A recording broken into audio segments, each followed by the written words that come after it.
Hello friends, मेरे digital classes में आप लोग का बहुत बहुत फिर से नए सेशन में स्वागत करता हूं। तो चलिए स्टार्ट करते हैं सेशन। हम इंडियन कॉन्स्टिट्यूशन के बारे में पढ़ रहे थे, भारतीय संविधान का। पहले पार्ट में लगभग 15 क्वेश्चन आई थिंक कराया था। अगर उस पहले पार्ट को अगर नहीं देखेंगे तो देख सकते हैं, पूरा स्टार्टिंग से पहले से एकदम से बेसिक से स्टार्ट किए हूँ। तो हम 15 क्वेश्चन उसमें कवर किए थे, कैसे कैसे भारतीय संविधान बना, कौन कौन उसमें क्या क्या जो रोल निभाए उसको हम देखे थे। तो चलिए हम स्टार्ट करते हैं अभी से। तो 15 क्वेश्चन हम आई थिंक पिछले क्लासेस में किए थे, तो हम यहाँ से स्टार्ट करेंगे। यहाँ पे तो पहले बार आए हैं तो चैनल को सब्सक्राइब करके रख लीजिए ताकि नोटिफिकेशन जो आप तक पहुँच पाए। जितना भी कंटेंट तैयार किया सारे मोस्ट इंपॉर्टेंट क्वेश्चन हैं। सभी क्वेश्चन जो कंटेंट तैयार किया गया सभी एकदम आए हो क्वेश्चन, बहुत सारे क्वेश्चन यहाँ से आए हो। जितना भी क्वेश्चन लिया गया है सारे छांट के क्वेश्चन को लिया गया है, जो आपका आगामी एग्जाम के लिए जो इंडियन कॉन्स्टिट्यूशन भारतीय संविधान को जितने भी, चाहे कोई भी एग्जाम का सिलेबस की बात करो तो लगभग सभी सिलेबस में आपको भारतीय संविधान के क्वेश्चन देखने को मिलता है। लगभग सभी एग्जाम को कवर कराएगा, चाहे स्टेट में कोई भी एग्जाम का प्रिपरेशन कर रहे होंगे, चाहे सेंट्रल गवर्नमेंट में आप कोई भी एग्जाम का प्रिपरेशन कर रहे होंगे। तो चलिए सेशन को बढ़ाते हैं आगे, बाकी आप खुद समझदार।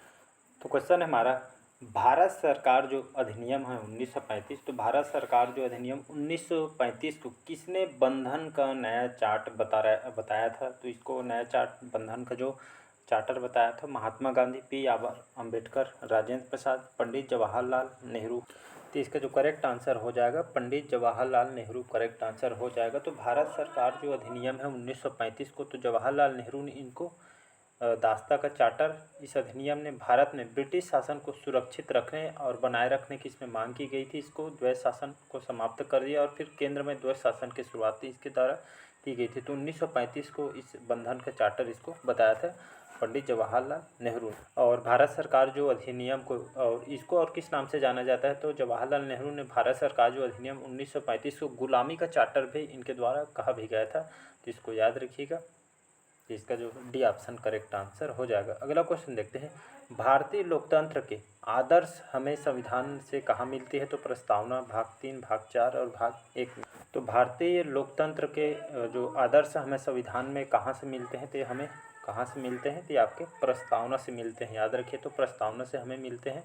तो संविधान जो एक आपका लिखित दस्तावेज होता है, इसमें जिसमें सरकार के संविधान का एक समूह होता है और इसके जो सैद्धांतिक सिद्धांत को परिभाषित करता है, साथ ही साथ सरकार की जितनी संरचना, काम, शक्ति और सिद्धांत को इसमें स्थापित किया गया है प्रस्तावना में। तो इसको याद रखिए। और आपका जो प्रस्तावना होता है ये आपका एक रूपरेखा है और भारतीय संविधान का इसमें सारी परिचय इसमें दिया गया है। तो इसको याद रखिएगा। तो इसका फर्स्ट ऑप्शन करेक्ट आंसर हो जाएगा। संविधान सभा के, याद रखिए, भारतीय संविधान सभा के अध्यक्ष कौन थे?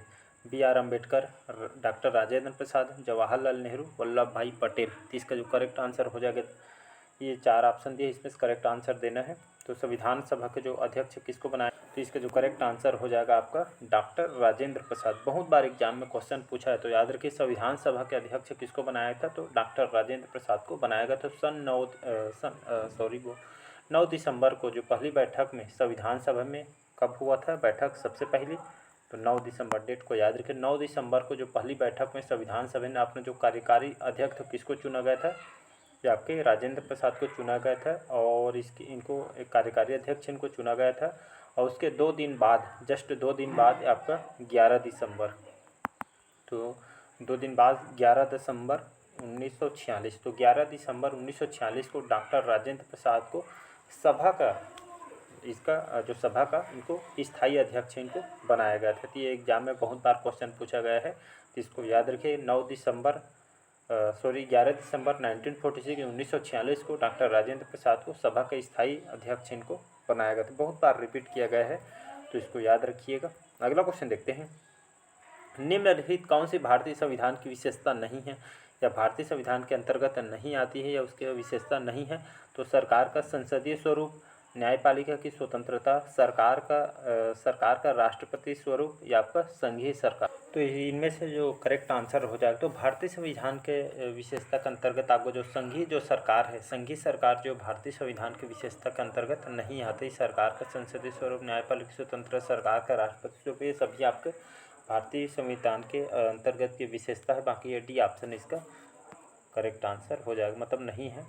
अगला क्वेश्चन है B.R. अम्बेडकर ने किसे संविधान का हृदय और आत्मा कहा था। ये आप बहुत बार क्वेश्चन रिपीट किया गया है, इसको याद रखिए। तो B.R. अम्बेडकर जी ने संविधान का हृदय और आत्मा किसको कहा था, किसे कहा था भारतीय संविधान का। तो समानता का अधिकार को, शोषण के खिलाफ अधिकार को, संवैधानिक उपचार का अधिकार को, या धार्मिक स्वतंत्रता अधिकार को। बहुत बार क्वेश्चन रिपीट किया गया है, याद रखिए इसका करेक्ट आंसर। तो इसका जो करेक्ट आंसर हो जाएगा ये आपका संवैधानिक उपचारों का अधिकार, याद रखिएगा। तो अंबेडकर जी ने संविधान के हृदय और आत्मा, भारतीय संविधान के जो अनुच्छेद 32 है, आर्टिकल नंबर 32, तो संवैधानिक उपचारों का अधिकार अनुच्छेद 32 को कहा गया है किसके द्वारा, तो B.R. अम्बेडकर जी के द्वारा। तो इसको याद रखिए, बहुत बार क्वेश्चन पूछा गया। तो भारतीय संविधान के अनुच्छेद 32 को डॉक्टर B.R. अम्बेडकर द्वारा भारतीय संविधान के हृदय और आत्मा के रूप में इसको वर्णन किया गया या वर्णित किया गया। तो इसको C ऑप्शन याद रखिएगा। अगला क्वेश्चन देखते हैं, संविधान निर्माताओं की सोच एवं आदर्श किसमें परिलक्षित होते हैं। प्रस्तावना में, मौलिक अधिकार में, मौलिक कर्तव्य में, राज्य के नीति निर्देशक सिद्धांत। तो इसका जो करेक्ट आंसर हो जाएगा प्रस्तावना करेक्ट आंसर हो जाए। तो संविधान निर्माताओं की सोच और आदर्श किसमें परिलक्षित होते हैं या किस पे फोकस होता है, तो प्रस्तावना पे होता है।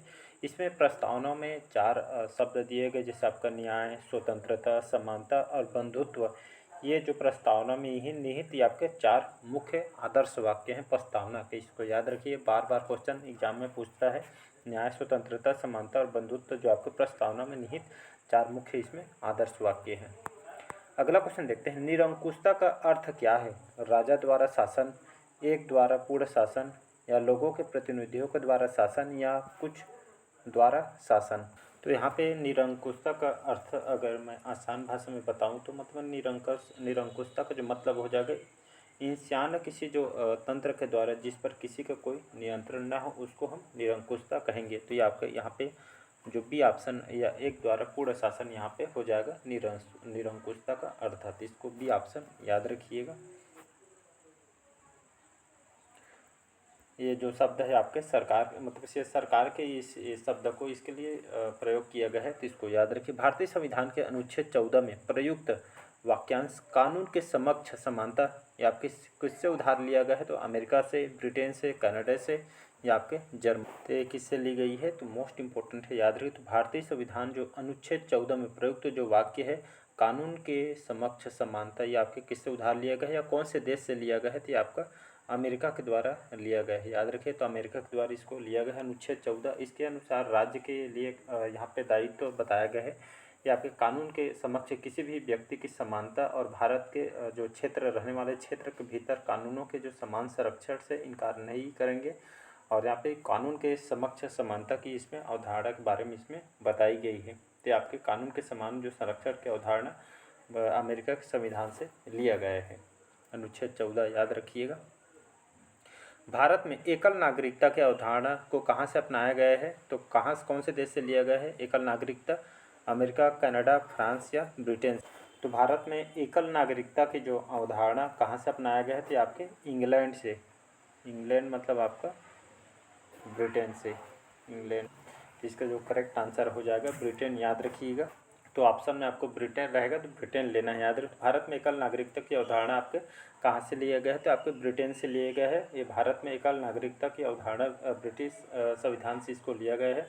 और भारत के संविधान पूरे भारत के लिए एकल नागरिकता इसमें प्रदान करता है, तो इसको याद रखिए, ब्रिटेन इसका करेक्ट आंसर हो जाएगा।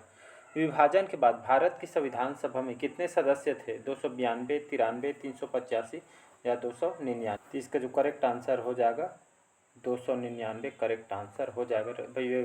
जब बंटवारे के पहले 389 था, लेकिन भारत में जो बंटवारे के बाद 299 इसमें मतलब चुने हुए थे, तो इसको याद रखिएगा। अगला क्वेश्चन देखते हैं, भारत की संवैधानिक सभा का जो विचार सबसे पहले किसके द्वारा प्रस्तावित किया गया था, Jawaharlal Nehru, Lord Mountbatten, M.N. Roy या M.K. गांधी के द्वारा। तो इसका C ऑप्शन करेक्ट आंसर हो जाएगा, M.N. रॉय करेक्ट आंसर हो। भारतीय संविधान सभा का जो विचार पहली बार संविधान सभा का जो विचार है M.N. रॉय को, इनको सन 1934 में इनके द्वारा विचार किया गया था, मतलब प्रकट किया गया था। और भारतीय राष्ट्रीय कांग्रेस की ओर से जवाहरलाल नेहरू ने इसकी घोषणा भी की गई थी और स्वतंत्र भारत के संविधान बिना किसी बाहरी हस्तक्षेप के यहाँ पे किसी मतभेद के कारण ये वयस्क मताधिकार के आधार पर इसको संविधान सभा द्वारा इसको बनाया जाए, ऐसा करके यहाँ पे बात रखी गई थी इनको पंडित जवाहरलाल नेहरू जी के द्वारा, याद रखिएगा। अगला क्वेश्चन है अविभाजित भारत के लिए चुनी गई संविधान सभा की पहली जो बैठक है कहाँ हुई थी? 26 नवंबर 1946 में, और आपका 14 मार्च 1946, 9 दिसंबर 1946 और डी है आपके 26 नवंबर 1949 को। तो इसका जो करेक्ट आंसर हो जाएगा 9 दिसंबर 1946 के करेक्ट आंसर हो जाएगा, सी ऑप्शन करेक्ट आंसर हो जाएगा। तो 9 दिसंबर सन 1946 को ये आपके अविभाजित भारत की चुनी गई संविधान सभा की आपके पहली बैठक हुई थी, याद रखिएगा। तो 9 दिसंबर 1946 को संविधान सभा का विचार पहली बार किसने रखा था? जस्ट अभी मैं बताऊँ, एम आर राय के द्वारा रखा गया था सबसे बार चर्चा, और पहली बार ये आपका 9 दिसंबर 1946 को पहली बैठक हुई थी। तो एम आर राय के द्वारा यह चर्चा इसमें इनके द्वारा विचार रखी गई थी। अगला क्वेश्चन देखते हैं। भारत का संविधान सभा द्वारा अपनाया गया था। कब अपनाया था भारत के संविधान को? तो 15 अगस्त 1947 को, 26 जनवरी 1948 को, 26 नवंबर 1949 को, या 26 जनवरी सन 1950 को। तो भारत का जो संविधान है इसको कब अपनाया गया था? इसको अपनाया गया था आपके 26 जनवरी सन 1949 को। 26 जो भारतीय संविधान को भारत के संविधान ने आपके 26 नवंबर 1949 को अपनाया गया था, और ये आपको 26 जनवरी सन 1950 के आपको पूर्ण रूप से आपका लागू हो गया, प्रभावी हो गया था। इसको याद रखिए, अपनाया था 26 नवंबर 1949 को, लागू हुआ था 26 जनवरी सन 1950 को। तो इसको याद रखिएगा। अगला क्वेश्चन देखते हैं। निम्नलिखित किस देश का संविधान अलिखित है? यूनाइटेड किंगडम का, संयुक्त राज्य अमेरिका का, फ्रांस का, या आपका जर्मनी। तो इनमें से कौन सा देश का जो संविधान है जो अलिखित है, मतलब कोई भी इसमें लिखा पोछा नहीं है? तो आप इसका जो करेक्ट आंसर हो जाएगा आपका ब्रिटेन करेक्ट आंसर हो जाएगा। ब्रिटेन मतलब यूनाइटेड किंगडम, याद रखिए, यूके बोलते हैं उसको शॉर्टकट में। तो इसका जो करेक्ट आंसर हो जाएगा आपका यूके हो गया। तो यूके का जो संविधान अलिखित है, ब्रिटेन का जो संविधान अलिखित है, इसका मतलब है उनके पास कोई भी लिखित दस्तावेज वगैरह नहीं है। सभी जो कानून नियम वगैरह ये आपके इसमें परिभाषित करता है, मतलब कोई भी इसमें नियम वगैरह इसमें नहीं बताया गया है। इसी तरह आपका जो इजराइल होगा, कनाडा, सऊदी अरब, न्यूजीलैंड, ये सभी देश यहाँ पे लिखित संविधान नहीं है। तो इसको याद रखिएगा। अगला क्वेश्चन देखते हैं। भारत का संविधान है अर्धसंघीय है, संघीय है, एकात्मक है, या राष्ट्रपति? भारत का जो संविधान है आपका अर्धसंघीय है, याद रखिएगा, ये ऑप्शन हो जाएगा। तो भारत का जो संविधान सभा ये आपके 26 जनवरी 1949 को पारित हुआ था, और 26 जनवरी 1950 के आगे पूरे भारत में आपका प्रभाव हो गया था। अगला क्वेश्चन देखते हैं। संवैधानिक राजतंत्र के अर्थ होता है राजा। संविधान इसमें लिखता है राजा संविधान की व्याख्या करता है, राजा संविधान द्वारा प्रदत्त शक्ति का प्रयोग करता है, या राजा लोगों द्वारा चुना जाता है? इसका कौन सा आंसर करेक्ट आंसर हो? तो यहाँ पे संवैधानिक राजतंत्र का इसका मतलब क्या होगा या इसका अर्थ क्या हो जाएगा? तो राजा जो है आपका संविधान द्वारा प्रदत्त शक्ति का प्रयोग करता है, तो इसका सी ऑप्शन हो जाएगा। तो संवैधानिक राजतंत्र का मतलब है तो कोई जो राजा होता है संविधान द्वारा प्रदत्त शक्ति का जो प्रयोग है ये आपका प्रयोग करता है, तो इसका सी ऑप्शन करेक्ट आंसर हो जाएगा। तो चलिए आज के सेशन यहीं तक रखते हैं, बाकी जो क्वेश्चन हम नेक्स्ट पार्ट में कवर करेंगे। तो कमेंट करके ज़रूर बताइए आज के सेशन कैसा लगा।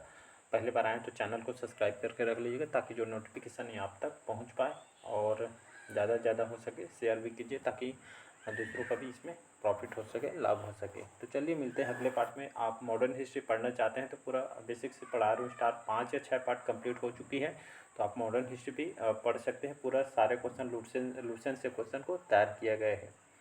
तो चलिए आज के लिए इतना ही। Thank you.